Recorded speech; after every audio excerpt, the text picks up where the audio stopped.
আসসালামু আলাইকুম প্রিয় নবম ও দশম শ্রেণীর শিক্ষার্থীরা। আমরা আজকে আলোচনা করব সাধারণ গণিতের ত্রিকোণমিতি 9.2 এর অঙ্ক নম্বর 25।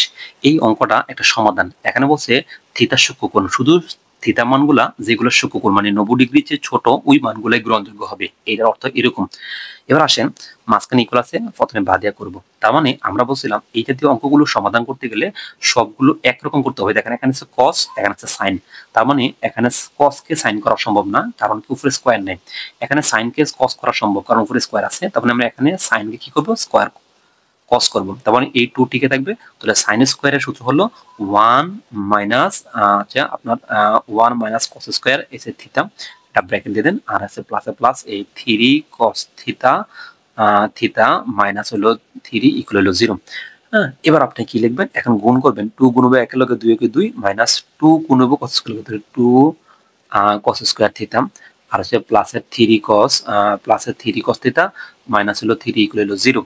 এবার আমরা এটা কি করবেন দেখেন, এখানে আপনি স্কয়ার গুলো আগে নিয়ে আসবেন। স্কয়ার এখানে কোন স্কয়ার আছে কি আছে, মাইনাসের 2টা কস স্কয়ার, এটা আগে নিয়ে আসবেন। মাইনাসের 2টা কস স্কয়ার থিতা, আর স্কয়ার ছাড়া কস কি আছে এখানে 3 কস প্লাসে, তাহলে প্লাসের আছে 3 কস থিতা। এবার আসেন কস ছাড়া কি আছে, এখানে আছে প্লাসের 2, এখানে আছে মাইনাসের 3। তার মানে 2 এর থেকে 3 বড়, 3 বিয়োগের 3 এর থেকে 2 বিয়োগ করলে কত হয়, 1 হয়, মাইনাসের 1 হয়, তাই না? এবার আমরা যে মাইনাসের 1 হয়, এবার আপনি খেয়াল করেন যদি কখনো কোনো অঙ্কের সামনে মাইনাস হয়, আপনাকে মাইনাসটা কমন নিতে হবে, ব্র্যাকেট মানে কমন নিতে হবে। তাহলে এখানে কি দাঁড়ালো 2 কস স্কয়ার। যখন আপনি মাইনাসটা কমন নেবেন, এই মাইনাসটা পরবর্তী সকল চিহ্নের লগে গুণ হয়ে পড়বো।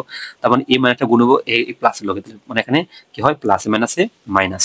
তাহলে এখানে কি হলো 3 কস থিতা, আবার মাইনাস গুণ হবো মাইনাসের লগে, তাহলে মাইনাসে মাইনাসে কি হলো প্লাস আছে 1। তার মানে আমরা এখানে যখন মাইনাস কমন নিব, তখন এই মাইনাসটা কমনটা পরবর্তী সকল চিহ্নের লগে গুণ হয়ে নিচে পড়বো, আর এগুলো 1।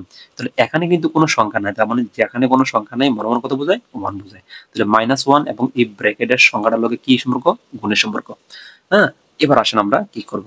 তাহলে এই -1 ইকুয়াল গুণে পরে দিবরা ভাগে, তো আমরা এটা ভাগে ফেলা দেবো, আর এটা কাজ করবো আমরা এটাকে আমরা একটা সিস্টেমে চেক করবো। সেটা হলো কি, আপনি প্রথমে 2 cos স্কয়ার থিতা মাইনাস টিকে থাকবে, মানে প্রথমে সংখ্যাটা এবং চিহ্নটা টিকে থাকবে, তারপরে লাস্টের চিহ্নটা মানে +1 আর ইকুয়াল এই যে 0 উপরে -1 এখানে গুণে পরে গেলে -1টা পেয়ে আসবো ভাগে, আমরা -1 ভাগে দিয়ে দিলাম। তাহলে আপনি এখানে দেখেন 2 cos স্কয়ার থিতা মাইনাস ঠিক থাকবে, মানে প্রথম সংখ্যাটা এবং চিহ্নটা ঠিক থাকবে, লাস্টের চিহ্নটা এবং সংখ্যাটা ঠিক থাকবে।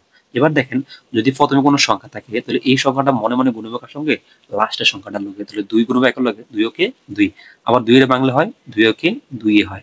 তার মানে দেখেন প্রথমে 2 আর 1 এ গুণ করলাম, এই গুণফলটাকে দুইটা সংখ্যা ভাঙবেন, গুণফলটাকে 2 ভাঙলে 2 ওকে 2 হয়। তাহলে মাঝখানে অক্ষর কি আছে, cos। একবার আপনি এখানে cos দিবেন cos থিতা, আবার এখানে আপনি cos দিবেন cos থিতা। তাহলে এখানে দেখেন তারা বলছে মাঝখানে বলছে cos থিতা 3টা বিয়োগ, মানে বিয়োগের 3টা cos থিতা দরকার।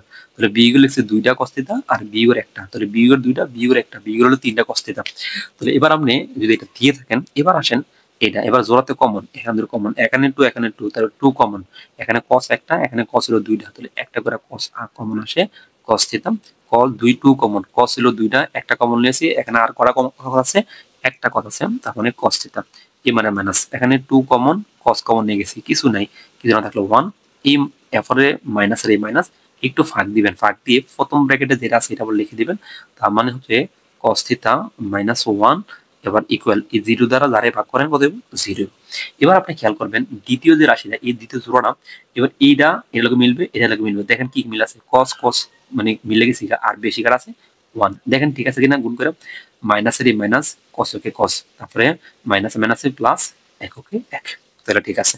এবার আপনি কি করবেন, কমন নেবেন, আবার কমন নেবেন। কমনটা কি একটু খেয়াল করে দেখেন, cos থিতা -1 cos থিতা -1 একটা কমন, তারপরে এখন লিখবেন cos থিতা মাইনাস হলো 1, আর বাইরে কি আছে 2 cos থিতা মাইনাস হলো 1, আর এগুলো কি 0। এবার আপনি হয়তোবা করবেন, হয়তোবা মানে হলো এখন আপনি এই যে cos থিতা মাইনাস হলো 1 আর ইকুয়াল হলো এই যে এটা 0 এটা 0, এবার দিবেন অথবা, তাহলে অথবা দিলেন 2 cos থিতা মাইনাস হলো 1 আর ইকুয়াল হলো কি 0। এবার আপনি মাঝখানে ইকুয়াল থাকলে প্রথমে কি দিবেন, প্রথমে বা দিবেন। তার মানে আমরা এখানে লিখবো cos থিতা, এখানে হচ্ছে -1 পরে গেলে +1, সেম আবারও 2 cos থিতা আমরা থেকে থাকবে ইকুয়াল -1 পরে গেলে +1। এবার আমরা এই অঙ্কটা যেভাবে করব একটু যদি খেয়াল করতেন তাহলে আমরা এখানে কি বলা আছে, এখানে আমরা cos থিটা লিখলাম এই শুধু ভাগবত থিটার মান, এই জন্য cos উড়ানোর জন্য এখানে আবার cos লিখবো। তাহলে cos কত ডিগ্রি মান ওমান আমাদেরকে জানতে হবে। তাহলে আমাদের এখানে cos হলো 0 ডিগ্রি মান ওমান। হ্যাঁ, এবার আসেন এখানে বলছে আমরা ভাগ করবো কার মান, cos এর মান। cos এর লগে 2 আছে, গুণে পরে গেলে ভাগে, তার মানে হচ্ছে 1। এবার আমরা এখানে যদি খেয়াল করি যে এক লাইন করি আবার, তাহলে এখানে আছে cos থিটা, আবার লিখবেন আবার cos থিটা। তাহলে cos হলো কত ডিগ্রি মান, cos হলো আমাদের 60 ডিগ্রি মান হাফ। এই cos আছে কাটা, তাহলে এখানে আমাদের কি হয়ে গেল, থিটা ইকুয়াল 60 ডিগ্রি। আর এখানে আপনারা যদি আমরা সমাধান করেন তাহলে কি হচ্ছে, এই থিটা কাটাম, তার মানে থিটা ইকুয়াল হলো 0 ডিগ্রি, তার মানে